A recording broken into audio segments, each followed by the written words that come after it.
आज राष्ट्रीय परशुराम युवा वाहिनी मकर संक्रांति में खिचड़ी भोज का व्यवस्था था, जहाँ पे ध्वजावाहक गुरु पांडे जी भी उपस्थित रहे। तो आइए हम बात करेंगे क्या उद्देश्य, क्योंकि गुरु पांडे जी है ही ऐसे। निखिलेश ठाकुर जी ने भी सदस्यता ली थी। आइए, कितनी खुशी है इन सब कार्यक्रम से और ऐसे सदस्यता अभियान से हम जानना चाहेंगे। आज का कार्यक्रम भव्य, दिव्य और पारिवारिक, क्या कहना चाहते देखिए, सनातन धर्म का सबसे बड़ा आज मकर संक्रांति के शुभ अवसर पर हम सभी सनातनियों परशुराम युवा वाहिनी के पदाधिकारीगण सदस्यगण कार्यालय में उपस्थित हुए हैं और मान्यता है कि ये मकर संक्रांति के प्रसाद खाने के बाद दोपहर में खिचड़ी खाया जाता है। उसी क्रम में हम लोग सारे इकट्ठा हुए हैं। ये सनातन धर्म के लिए गौरव की बात है। पहले निखिलेश ठाकुर और अब कुणाल सारंगी जमशेदपुर विधायक सदस्यता ग्रहण कितनी मजबूती मिली? देखिए, हमारी संगठन को मजबूती आने वाला दिन में और अधिक मिलने जा रही है। हम लोग कोई बड़ा काम करने जा रहे हैं। अभी हम आपके चैनल के माध्यम से प्रसारित नहीं कर रहे हैं, लेकिन कुछ दिन में हम लोग बड़ा कार्यक्रम करेंगे और जितने लोग ये विधायक हैं, मंत्री हैं, जो जुट रहे हैं, से हम लोग के संगठन में मजबूती का काम कर रहे हैं। जय जय श्री परशुराम, जय श्री परशुराम। पलामू को उस कार्यक्रम का इंतजार है, कुछ डेट, तारीख, महीना, क्योंकि पलामू जानना चाहता है। देखिए, इस पर अभी हम कुछ नहीं कहेंगे। अब तो उतना बड़ा ग्राउंड भी यहाँ नहीं रहा हमारा डाल्टनगंज शहर में। इसके लिए तो सबसे पहले हमको ग्राउंड तलाशना होगा और कथावाचक को रहने का व्यवस्था अच्छा से सुयोजित करना होगा। इसके बाद हम लोग शायद हमको लगता है कि अक्टूबर में निर्णय लेंगे। क्या जया किशोरी या कोई और? अभी अभी अभी हम कुछ नहीं कहेंगे। महान कथावाचक कोई न कोई पलामू में आना सुनिश्चित होगा।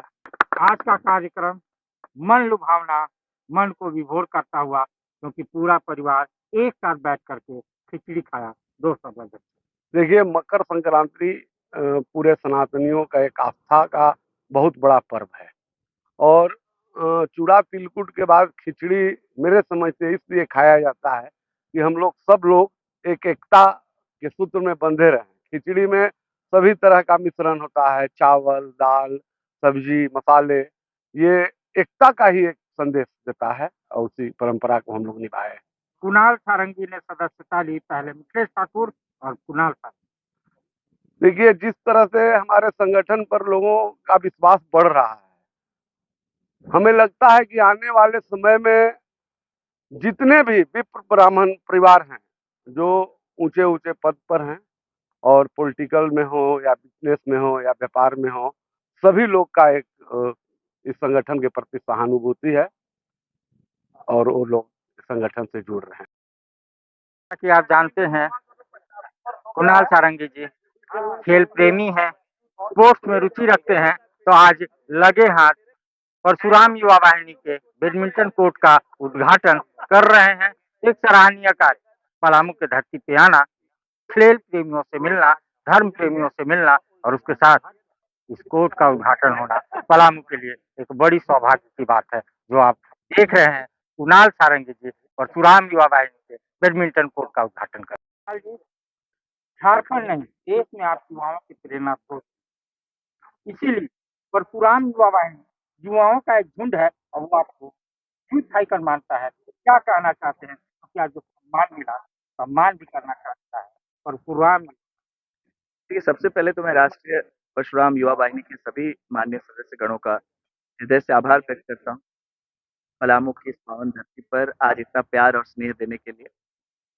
और इसके अलावा आज संगठित होकर सामाजिक और अन्य विषयों पर समाज के प्रति जो हमारी जिम्मेदारी है उसे निभाना हम सभी का कर्तव्य है और जो बखूबी हमारे राष्ट्रीय परशुराम युवा वाहिनी के सदस्य यहाँ निभा रहे हैं, लगातार सामाजिक कार्यों में अपने आप को व्यस्त रखते हैं, सकारात्मक सोच समाज में किस तरह से विकसित होगी उसको लेकर सतत प्रयत्नशील रहते हैं। तो इसलिए ऐसे युवाओं के साथ इनके कंधे से कंधा मिलाकर काम करने का सौभाग्य अगर मुझे मिलता है, निश्चित रूप से मैं उस मौके को कभी भी अपने हाथ से जाने नहीं दूँगा। तो इस क्रम में आज इस पवित्र प्रांगण में आने का मौका मिला है। आज पलामू की धरती पर एक क्रिकेट टूर्नामेंट का उद्घाटन भी है और जब भी मैं इस झारखंड के इस इलाके में आता हूँ, यहाँ के लोगों का हमेशा प्यार और स्नेह बहुत मिलता है, जिसके लिए मैं हमेशा इनका आभारी हूँ। परशुराम युवा वाहिनी की सदस्यता जैसे ही ग्रहण करने के लिए आह्वान किए, उन युवाओं में खुशी की लहर दौड़ गई।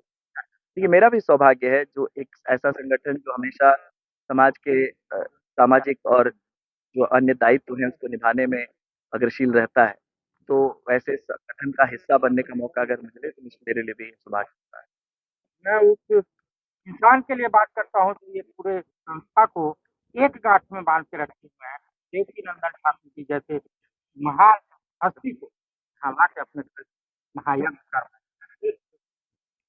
देखिए, आज के दिन में जो हम सबकी सबसे बड़ी चुनौती है, वो है अपने आप को मानसिक रूप से शांत रखने की, एक सकारात्मक सोच अपने अंदर हमेशा उसे जीवित रखने की। आज आप देख सकते हैं हम अपने दुःख से कम दुखी हैं, दूसरों के सुख से ज़्यादा दुखी हैं। तो ऐसे समय में ऐसे अध्यात्म से जुड़े कार्यक्रमों को करना और जो आज समाज में कई तरह की जो घटनाएँ घट रही हैं, जिससे कहीं न कहीं नकारात्मकता फैलती है। तो ऐसे समय में जो हमारी आने वाली पीढ़ियाँ हैं, वो अपने आप को अध्यात्म के रूप से सशक्त रख सकें, अपने आप को मानसिक रूप से, शारीरिक रूप से, भावनात्मक रूप से संयमित रख सकें, इसके लिए आवश्यक है इस तरह के कार्यक्रमों का होना। मैं फिर से राष्ट्रीय परशुराम युवा वाहिनी के सभी सदस्यों का आभार व्यक्त करता हूँ कि उन्होंने इस धरती पर देवकीनंदन जी का कार्यक्रम कराया और यहाँ के लोगों को उनकी जो आध्यात्मिक जो उनकी ताकत है, जो आध्यात्मिक उनके पास ज्ञान है, उससे रूबरू होने का एक अवसर दिया।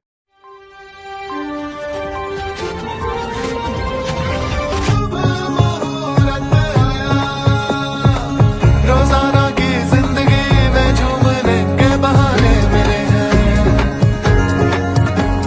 शुभ मुहूर्त आया, हीरो साथ लाया। शुभ मुहूर्त आया, हीरो साथ लाया।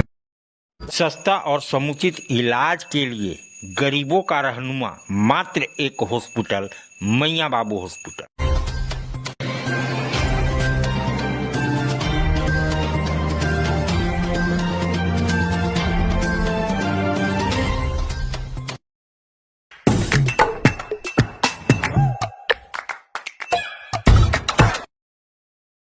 आज आप दिल्ली दरबार आए हैं। दिल्ली दरबार अपने आप में पूरे डाल्टनगंज को समेटने के लिए तैयार है, क्योंकि गांधी उद्यान पार्क में दिल्ली दरबार जब से आया है रौनक बढ़ गई है।